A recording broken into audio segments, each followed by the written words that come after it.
Welcome everyone, and thanks Liz for having me here. It's always fabulous being here. And besides that, the energies are always fabulous here. What I really like about this is, this used to be a church, is this correct? Yeah. And me standing on the pulpit, preaching, I always think it's hilarious. So, so for me, it also always reminds me of like this spirit is so many things, faith is so many things, and us actually being in what used to be, I assume, a Catholic church and celebrating love and togetherness and connectedness is just such a wonderful combination. Plus the universe has a sense of humor too, which I absolutely love. So well, like always, I was trying to come up with what am I going to talk about, and then I just left it because my guides always have their own ideas last minute. So on the way here in the car, as I was chatting to my family, I'm kind of like, well guys, over to you. And here we go. And what this is all about, everybody speaks about Corona and the virus and how horrible this whole year is, and we can't wait till it's being done. But I must say, but why would we want to do that? 2020 is like any other year, exactly what we want it to be. Why is it even here? Well, we ordered it. Now we can shoot the postman and call it Corona, but you know what? We still got to take the parcel. And postmen don't just deliver anything out of the blue. We ordered it. If we like it or if we don't like it, we ordered it. Now, having said that, is this year is like anything, a packet of mixed anything. It's good, it's bad, it's horrible, it's whatever we attach it to be, because ultimately it's neutral. Everything is neutral until we attach something to it. So where it was the worst for some, was the best for others. Where others lost a lot, others gained a lot. Where some relationships fell apart, others became closer. Where people lost jobs, others started businesses, which quite honestly they wanted to do for years, but now that they were forced to, all of a sudden it worked. So what did happen this year, I call it a major spring cleaning year. Because this year there was no more gray areas. That was either in or out.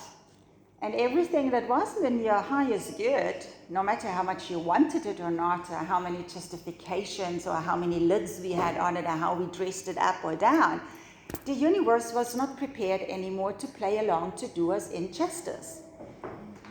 So where it was a hard pill to swallow, because to a certain extent we felt, but we had no say in that, that's not true. I obviously don't wish anything bad on anybody, but if we're really honest about it, those that kind of lost their jobs, 90% of them hated their jobs for years. And I'm not talking about I want anybody to be in a bad place, but let's look at those energies. It's a cleansing thing. How many of those that lost their jobs or got retrenched or started earning less were cut down from what's actually not good for them, or it overstressed them, or didn't allow them to spend time with family accordingly? Now either got to work from home, now that's a whole other kettle of fish. Some were happy to be at home, others couldn't wait to get back out. So this is all about what the universe says, deal with what's in your life. Find out what you want, what you don't want, what counts, what doesn't count, and they're going to put it in your face till you make a decision.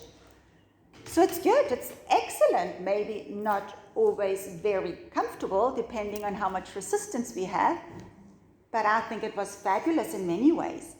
As I said, it made people fall away, but if we really truly look at it, were they the wrong people that fell away? Were they the wrong environments that fell away? Oh, I can just see elbows going. He's like, are you listening? But if we're honest with ourselves, it's not about being honest to others. It's about being honest to ourselves. We are so used to undersell ourselves that we kind of like, oh no, it's not ideal, but it's better than nothing. Says who? When has settling become so normal? That's okay for us. It's not never okay for others. Our loved ones always have to make the choices that are best for them. But we, of course, can totally. Oh, there's the sun going. It's okay for us to not be happy, to have the short end of the stick. As long as the kids are happy and the hubby is happy and the wife is happy, whoever the important people are. But we can suffer. Now that's a coup out. It's kind of like I'm going to be Mother Teresa in everybody else's life and make sure they're okay. And it comes from a good place. But I'm not going to look at my stuff. Because I'm like, as long as everybody else is okay, I'm okay. No, you're not. You're totally not. It might help. But other people being happy is fabulous. And of course you want them happy. But there isn't an automatic kind of shift. They're happy that automatically floods out all of my stuff and issues. So that's an automatic exchange program. No, it's not. That means they are happy, they created their happiness, they live in their happiness, and they will most likely create more of it. I haven't created that, so I will still not create it, I will still not have it, and I will still not long-term feel like that. And every now and then I might have a glimpse of my son or my daughter, whoever lives a great life, and say like, oh, I'm so happy I didn't do everything wrong. And then go straight back and not doing anything. And this year took this away. We had to look at it. And it's good, because like great things happen when there's some pressure. It's fabulous. We didn't want it necessarily, but it's good. So now we are in a point as well, we were locked up, either with people that we wanted or didn't want in our lives. Things became very clear. We had to start to communicate. Ooh, that's another one. And sooner or later, once we were done with cleaning the house 10 times and rearranging the lounge 5 times, and I don't know what else, sorting out the cupboards and the garages and workshops or whatever there is, and I don't know, servicing the cars 10 times, there was sooner or later a point where we had to start communicating. And then it had to become a different kind of communication. And that was important and it was overdue.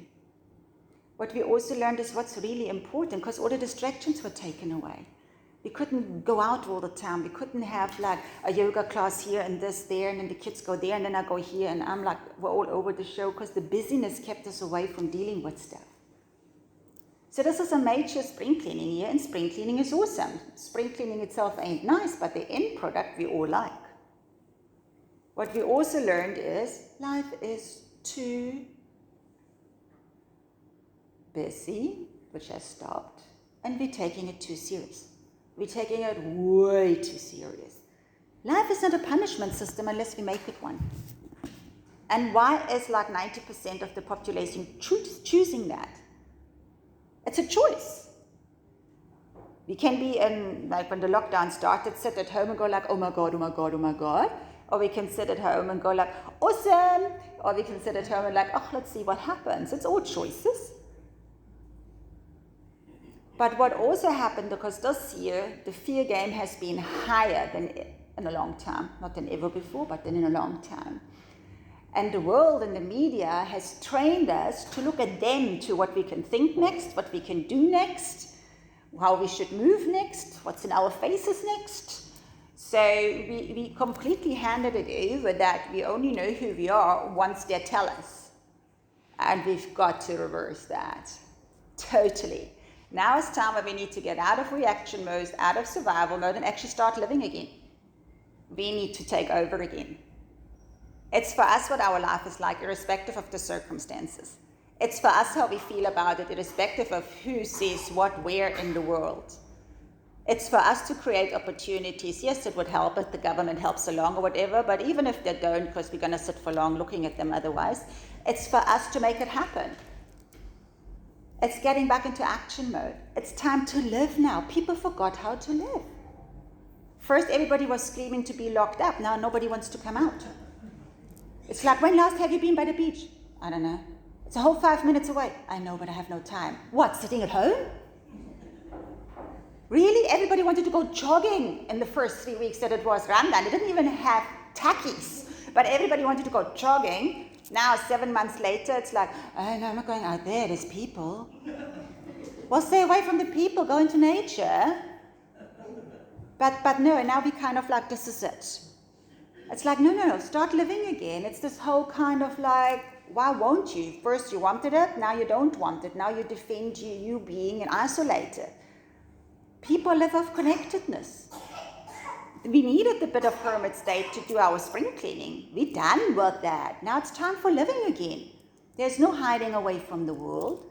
Let's go out there. Let's get new experience. Let's reconnect with nature most of all.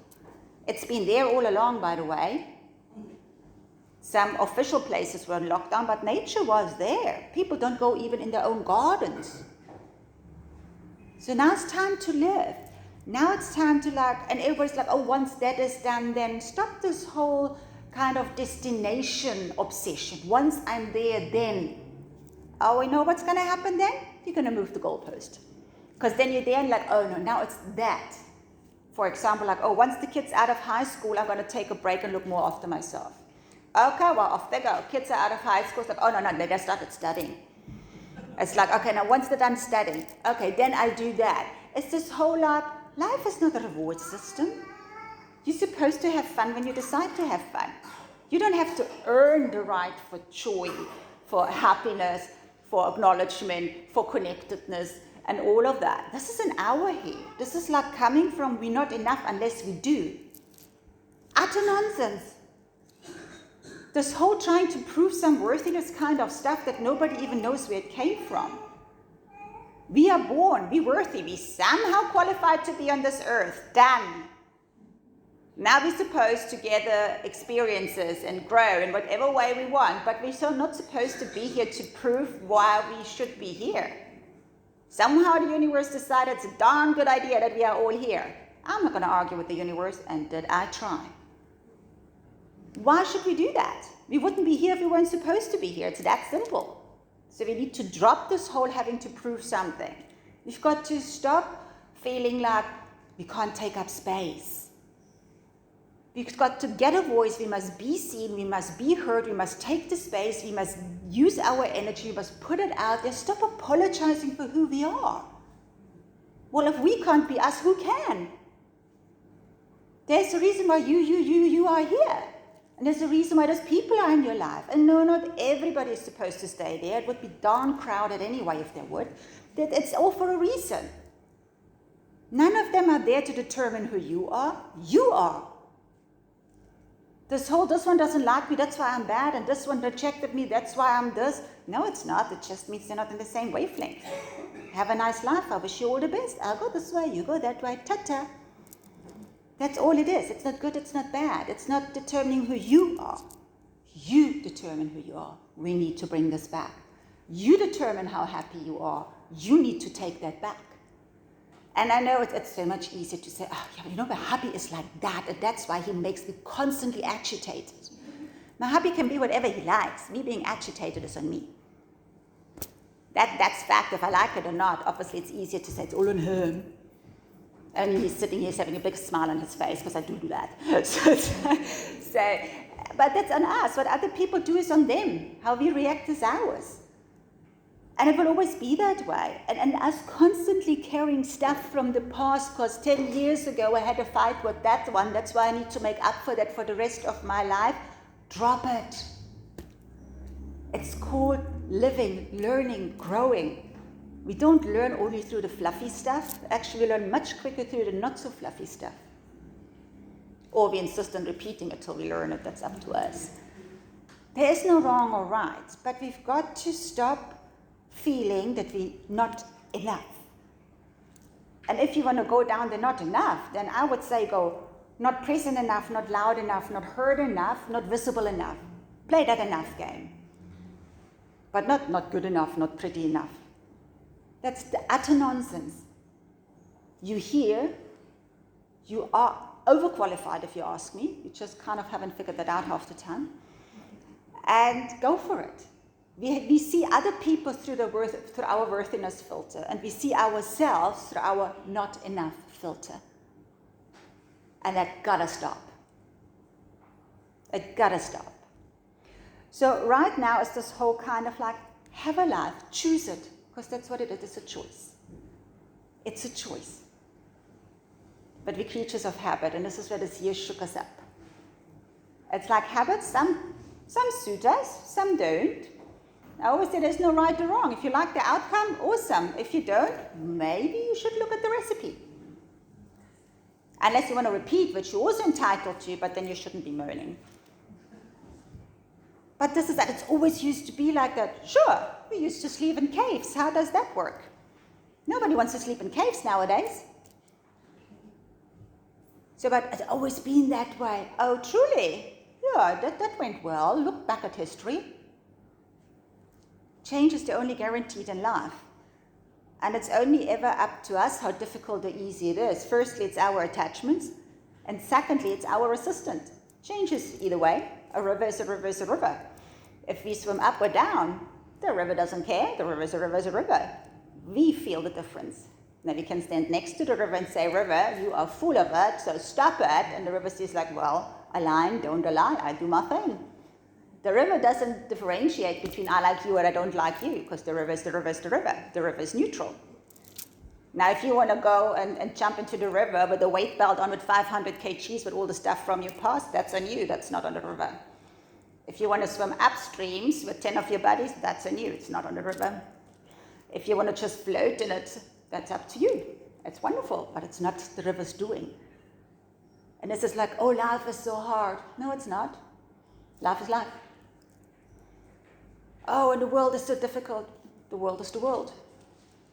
How are you positioning yourself? How are you attaching to it? And stop overthinking things. Get out of your heads and get into life. Live, be, connect with your senses, go into nature, live.